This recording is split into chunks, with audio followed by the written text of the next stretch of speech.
क्या आप बता सकते हो कि यहाँ पर कौन सी डिवाइस है जो कूलिंग को कम ज्यादा कर रही है? यदि आपका आंसर थर्मल एक्सपेंशन वॉल है तो आप गलत हो। थर्मल एक्सपेंशन वॉल बेसिकली यह डिसाइड करता है कि कंप्रेसर के पास में लिक्विड पूरी तरीके से गैस में बदल कर ही जाना चाहिए। यहाँ पर बेसिकली टेम्परेचर को कंट्रोल हमारा कंप्रेसर ही करता है। जब हम एयर कंडीशनिंग के टेम्परेचर को कम ज्यादा करते हैं तो बेसिकली हम कंप्रेसर की मोटर की स्पीड को कम या ज्यादा कर रहे होते हैं। जितना ज्यादा कंप्रेसर रेफ्रिजरेंट को पंप करेगा उतनी ही ज्यादा कूलिंग होगी। तो यहाँ पर आपने देखा पूरा का पूरा सिस्टम एक क्लोज लूप में काम कर रहा है, गैस कहीं से लीक होती ही नहीं है। तो एयर कंडीशनिंग की गैस खत्म हो जाए कोई चांस ही नहीं है जब तक इसमें कोई लीकेज ना हो। तो पुराने जमाने के एयर कंडीशनिंग में लीकेज की वजह से यह एनवायरमेंट और हमारे दोनों के लिए ही खतरनाक है। रेफ एयर कंडीशनर के आउटर यूनिट का टेम्परेचर 80 डिग्री सेंटीग्रेड तक होता है, जो हमारे एनवायरमेंट टेम्परेचर से ऑलमोस्ट डबल है। लेकिन इंटरेस्टिंगली 1 मीटर दूर अंदर की यूनिट का टेम्परेचर 16 डिग्री सेंटीग्रेड तक होता है। एक बहुत ही इंटरेस्टिंग फैक्ट है, एयर कंडीशनर के अंदर जो गैस होती है वह क्लोज लूप में फ्लो करती है। इसकी गैस कभी खत्म हो ही नहीं सकती है। और यदि क्लोज लूप में यह फ्लो करती है तो कुछ लोग बोलते हैं कि यह गैस एनवायरमेंट के लिए हार्मफुल है। तो यह सभी डाउट इसकी वर्किंग के साथ में क्लियर करते हैं।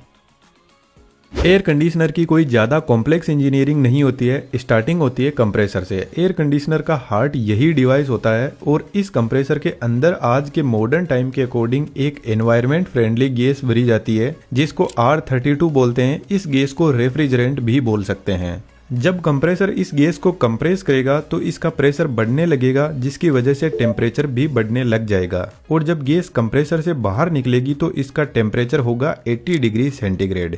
अब इस हाई टेम्परेचर को हमें थोड़ा ठंडा करने की जरूरत है तो रेफ्रिजरेंट पहुंचता है कंडेंसर कोयल के पास में। आज के टाइम में एसी के ऊपर 100% कॉपर कोयल लिखा रहता है तो कंपनी इसी कोयल की बात कर रही होती है, क्योंकि कॉपर कोयल की हीट एक्सचेंज क्वालिटी बहुत शानदार होती है तो ये गर्म और ठंडी बहुत जल्दी हो जाती है। इन इतनी लंबी कोयल से जब रेफ्रिजरेंट फ्लो करेगा तो ठंडा होने लगेगा और इस कोयल से हीट को जल्दी बाहर निकालने के लिए एक फैन भी लगा रहता है। जब रेफ्रिजरेंट कोयल से बाहर निकलेगा तो इसका टेम्परेचर 50 डिग्री सेंटीग्रेड तक पहुंच जाएगा। लेकिन कंडेंसिंग कोयल के पास में जो गैस कंप्रेसर से मिल रही थी उसको यह लिक्विड में बदल देगा। आपको पता है जब हम पानी को गर्म करते हैं तो वह लिक्विड से वेपर में बदल जाता है, यानी लिक्विड से गैस। इसके उल्टा जब कोल्ड ड्रिंक की बोतल को हम फ्रिज से निकालकर बाहर रखते हैं तो इसके चारों तरफ पानी की बूंदें जमा हो जाती है, जिसका मतलब है वेपर वापस लिक्विड में बदल रहा है। तो कंडेंसिंग कोयल भी गैस को ठंडा करने का काम करती है, जिससे यह गैस से लिक्विड में बदल जाती है। लेकिन अभी भी यह हाई टेम्परेचर का लिक्विड हमारे किसी काम का नहीं है। तो यहाँ से लिक्विड एक्सपेंशन वॉल के पास में जाता है। एक्सपेंशन वॉल का ओरिफाइस बहुत छोटा होता है तो इधर वाली साइड में बहुत ज्यादा हाई प्रेशर भी है और हाई टेम्परेचर भी है। लेकिन जब इस नैरो ओपनिंग से रेफ्रिजरेंट बाहर निकलेगा तो इसका प्रेशर सडनली रिड्यूस हो जाएगा, जिसके साथ में इसका टेम्परेचर भी रिड्यूस हो जाएगा और यह लिक्विड एक्सपेंड करेगा, जिससे यह रेफ्रिजरेंट वापस लिक्विड से गैस में बदलने लग जाएगा। लेकिन यहाँ पर लिक्विड 100% गैस में नहीं बदल पाता है। यह वॉल ठीक एक वाटर स्प्रे की तरह काम करता है। वाटर स्प्रे भी बेसिकली वाटर को वेपर में बदल देता है और यह काफी ठंडे भी होते हैं। गर्मियों में छत पे रखी टंकी का पानी बहुत ज्यादा गर्म हो जाता है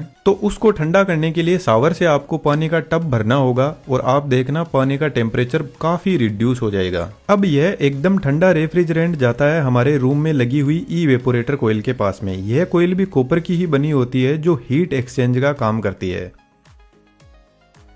अब यह कोयल रूम में कितनी हीट को एब्जॉर्ब करेगी इसको टन में मापा जाता है। 1 टन लगभग 3500 वोट हीट एक्सचेंज करता है, जबकि 1 टन का एसी 1000 वोट आवर की इलेक्ट्रिसिटी कंज्यूम करता है। जब ठंडा लिक्विड रेफ्रिजरेंट इस कोयल से फ्लो करेगा तो यहाँ पे लगा हुआ फैन इस ठंडक को पूरे रूम में फैला देगा। जिस तरीके से कोल्ड ड्रिंक की बोतल के चारों तरफ पानी इकट्ठा होता है, ठीक वैसे ही इवेपोरेटर कोयल काफी ठंडी होती है तो इसके चारों तरफ भी वाटर के वेपर इकट्ठा होने लग जाएंगे, जिनको साइड में कलेक्ट करके इस पानी को बाहर निकाल दिया जाता है। इसी फंडे को यूज में लेकर बारिश के मौसम में बहुत ज्यादा नमी हो जाती है तो एयर कंडीशनर रूम के अंदर की नमी को भी सोख कर बाहर निकाल देते हैं। और ऐसा हमारे साथ में भी होता है। जब हमारी स्किल का लेवल एकदम वीक होता है तो लाइफ हमें एकदम च्युइंगम की तरह चबाकर फेंक देती है। लेकिन 3D एनिमेशन की स्किल काफी पावरफुल है और आज के टाइम में काफी डिमांडिंग भी है। यह कोयल रूम को तो ठंडा कर रही है, लेकिन रूम की जो गर्मी है उससे इसमें फ्लो हो रहा रेफ्रिजरेंट धीरे धीरे वापस गर्म होने लगता है। और अभी मैंने आपको बताया कि एक्सपेंशन वो लिक्विड रेफ्रिजरेंट को 100% वेपर में नहीं बदल पाता है। तो रूम के अंदर जो गर्मी है उससे रेफ्रिजरेंट वेपर में बदलने लग जाता है, लेकिन जब रूम ठंडा हो जाता है तो यह कोयल भी इस रेफ्रिजरेंट को पूरा वेपर में नहीं बदल पाती है। अब इवेपोरेटर कोयल से यह मिक्स्ड लिक्विड और वेपर पहुंचता है कंप्रेसर के पास में, और जैसा कि इस डिवाइस का नाम ही कंप्रेसर है तो इतना तो हम दिमाग लगा सकते हैं कि सिर्फ गैस को ही कंप्रेस किया जा सकता है, लिक्विड कंप्रेस नहीं होता है। और बाय चांस ये लिक्विड कंप्रेसर में पहुंच गया तो कंप्रेसर ब्लास्ट कर जाएगा, और ब्लास्ट नहीं हुआ तो कंप्रेसर के अंदर capacitor start single phase induction motor लगी रहती है, वह जल जाएगी लिक्विड से। तो हमें कंप्रेसर को सेफ रखना बहुत ज्यादा जरूरी है।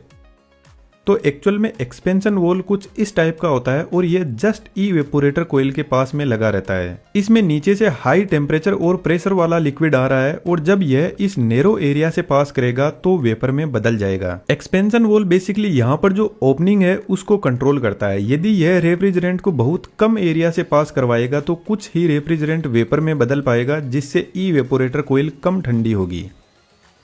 और जितना ज्यादा रेफ्रिजरेंट यहां से पास होगा उतना ही रूम टेम्परेचर डाउन होता जाएगा। वॉल में ऊपर की तरफ एक डायफ्राम लगा रहता है, और यही डायफ्राम इस रोड के थ्रू यहां से फ्लो हो रहे रेफ्रिजरेंट को कंट्रोल करता है। और इस डायफ्राम को कंट्रोल करने के लिए कुछ एक हीट सेंसिंग डिवाइस इवेपोरेटर कोयल के बाहर की तरफ एग्जिट पर लगी रहती है। इसमें एक लिक्विड होता है जो काफी हीट सेंसिटिव होता है, और इस हीट सेंसिंग डिवाइस के लगाते ही एक्सपेंशन वॉल का नाम बदलकर हो जाता है थर्मल एक्सपेंशन वॉल। मान के चलते हैं आपने एसी को 16 डिग्री सेंटीग्रेड पर सेट कर रखा है। जैसे ही रूम का टेम्परेचर 18 डिग्री सेंटीग्रेड पर पहुंचेगा तो इस हीट सेंसिंग डिवाइस में जो लिक्विड है वह गर्म होकर वेपर में बदलेगा और डायफ्राम के ऊपर फोर्स लगाएगा, जिससे ज्यादा रेफ्रिजरेंट पास होगा और कोयल ज्यादा ठंडी होगी। कोयल ज्यादा ठंडी होगी तो रूम की हीट को ज्यादा एब्जॉर्ब करने लगेगी, और इस हीट से कोयल के अंदर जो पूरा रेफ्रिजरेंट है वह वेपर में बदलने लग जाएगा, और हमारा कंप्रेसर एकदम सेफ रहेगा।